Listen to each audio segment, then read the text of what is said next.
बड़े बड़े शहरों की कभी न रुकने वाली जिंदगी, कभी न थमने वाले शोर से कई मीलों दूर हम आ चुके थे एक ऐसी दुनिया में जहां इन खूबसूरत, सुनसान और बिल्कुल शांत खड़े ऊंचे ऊंचे बर्फ से ढके हुए पहाड़ों के जर्रे जर्रे में बसती है जिंदगी। स्पीति के अपने इस 10 दिन के लंबे लेकिन काफी मजेदार सफर की शुरुआत हमने की नोएडा से।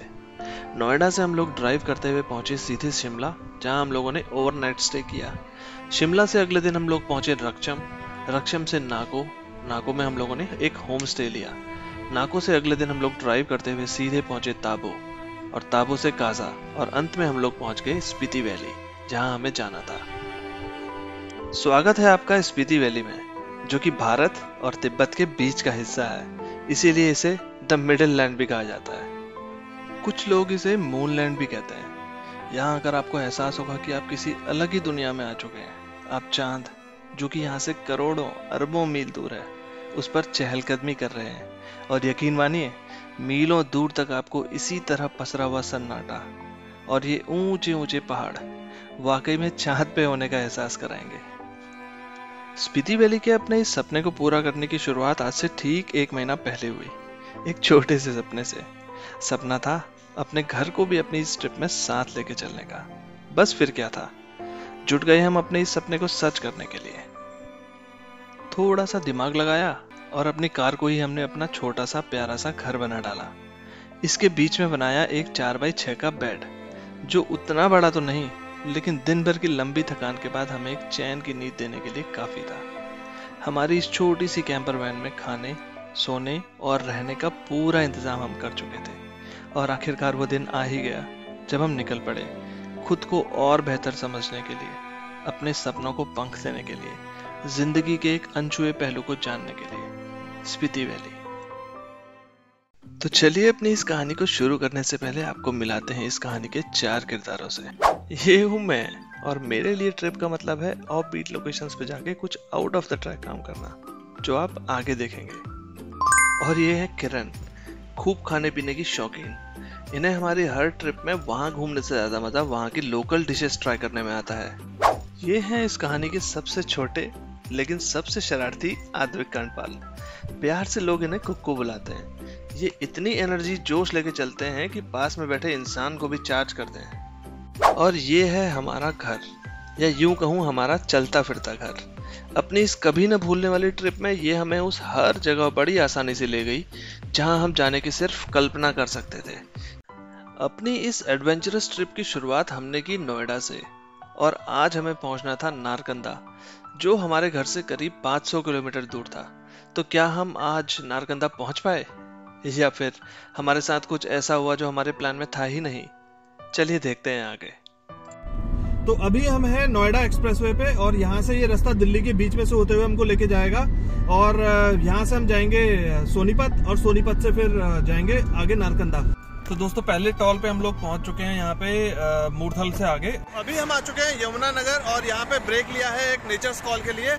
पहाड़ों के हमें बुलाने की आवाज हमारे कानों में साफ सुनाई दे रही थी, और हम भी मानो जैसे उनकी तरफ बेताबी से खींचे चले जा रहे थे, बिना रुके, बिना थके। और हमें पता ही नहीं चला कि कब हम नोएडा से सीधा मोहाली पहुंच गए।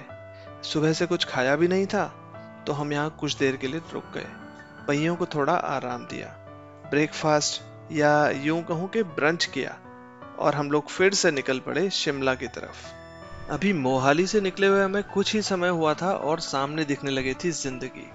वो कहते हैं ना कि मंजिल से ज्यादा मजा सफर में है, और ठीक यही हम भी महसूस कर रहे थे। इन चौड़े चौड़े रास्तों में भी पता नहीं क्यों हमारी रफ्तार अपने आप धीमी हो चुकी थी। तो गाइस देखिए, पहाड़ों का सफर हमारा शुरू हो चुका है। अच्छे अच्छे व्यूज जो है वो दिखने हमें स्टार्ट हो चुके हैं। बहुत ही सुंदर लग रहा है ये नज़ारा। करीब करीब 1-1.5 साल बाद हम लोग फिर से वापस पहाड़ों की गोद में आते हुए। ये 3rd टाइम है जब हम शिमला आए हैं, और ये हमने शिमला में एंटर किया है। आप देख रहे होंगे ये बड़ा सा गेट। ये हमारे लिए एक आम गेट नहीं था, हम इसे बोलते हैं स्वर्ग का द्वार, हिमाचल का प्रवेश द्वार। ये तीसरी बार था जब हम इस गेट से आगे निकल रहे थे, और ऐसा लग रहा था कि हम हर रोज यहाँ से गुजरते हैं। 6 साल पुरानी यादें जब हम शिमला आए थे पहली बार, अभी तक इस खुले नीले आसमान की तरफ बिल्कुल साफ थी। सब कुछ बहुत अच्छा चल रहा था। इन पहाड़ों के बीच से हम अपनी मंजिल की तरफ आगे बढ़ रहे थे, तभी हमारी रफ्तार पर लगा एक छोटा सा ब्रेक। ये देखो, सोलन यहाँ से 26 किलोमीटर है और जाम की ये कंडीशन है। पीछे ऑलमोस्ट 3 किलोमीटर पहले से जाम लगना शुरू हो गया है। यहाँ हमें करीब 1.5 से 2 घंटे का जाम मिला और कुक्कू जी पीछे थक हार कर कूद फांद कर सो गए और हम लोग जाम खुलने का इंतजार करने लगे। अगर आप भी कभी मोहाली से नारकंदा या स्पीति जाएं तो आप धर्मपुर से वाया चैल होकर के जा सकते हैं। रास्ता छोटा और संकरा है, लेकिन आपको बहुत बड़ी परेशानी से तो बचा ही देगा, जिसमें अब हम फंस चुके थे।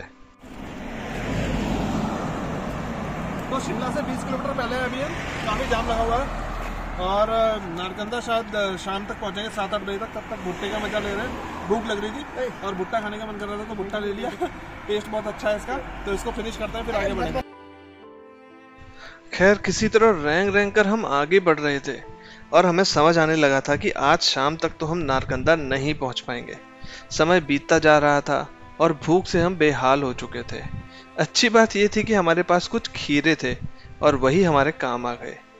अगर लाइफ आपको खट्टे नींबू दे तो उसका नींबू पानी बना के पी जाओ, यही लाइफ का मजा है। ये देखो भाई, जाम की कंडीशन आगे और अभी हम लोग यहाँ पे अपना टाइम पास कर रहे हैं।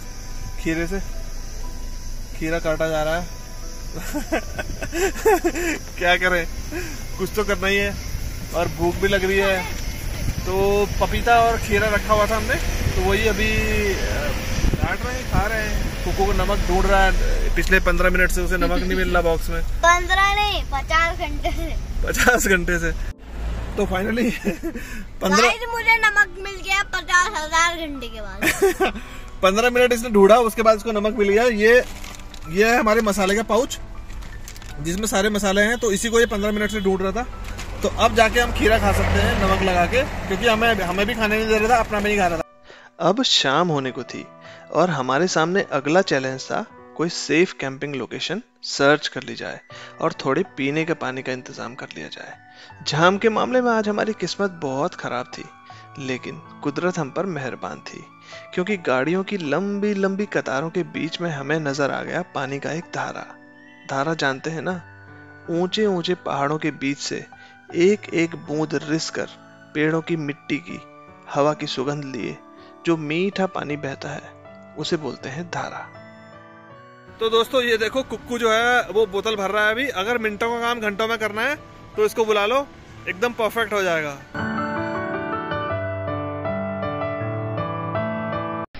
सुबह से दिन, दिन से शाम और शाम से फाइनली रात हो गई और किसी तरह हम पहुंच चुके थे कुफरी। आज हमारी जिंदगी की ये पहली कैंपिंग थी, या यूं कहूं कि पहली परीक्षा थी।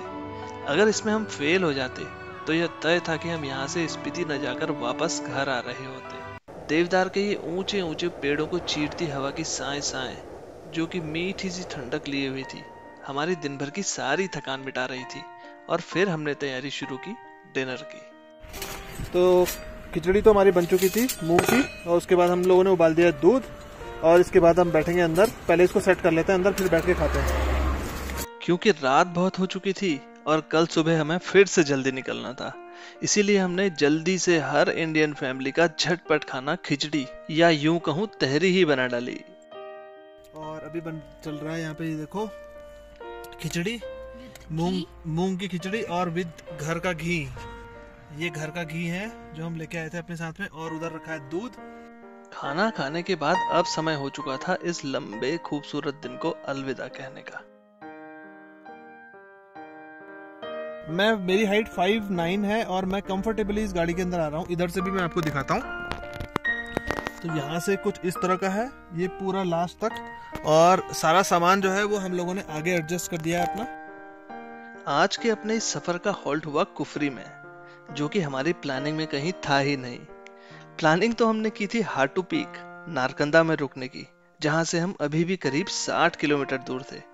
और यही तो कैंपिंग का असली मजा है, जो आप प्लान करते हैं वो होता नहीं, और जो होता है वो आपके प्लान में दूर दूर तक नहीं होता। कुछ थम कर हमने खुद से बोला, हम एग्जैक्टली यही तो करने यहाँ आए थे। Adventure, challenges, unplanned situations. और हमें यकीन है हम यहाँ से एक दिन सक्सेसफुली बहुत सारी मीठी यादें लेकर, कुछ सपने लेकर और इन पहाड़ों से फिर से आने का वादा कर लौट रहे होंगे। कल सुबह आपसे फिर से मुलाकात होगी, जहां हम अपनी कैंपिंग के इस जुनून को एक लेवल और आगे लेके गए। तब तक के लिए शुभ रात्रि।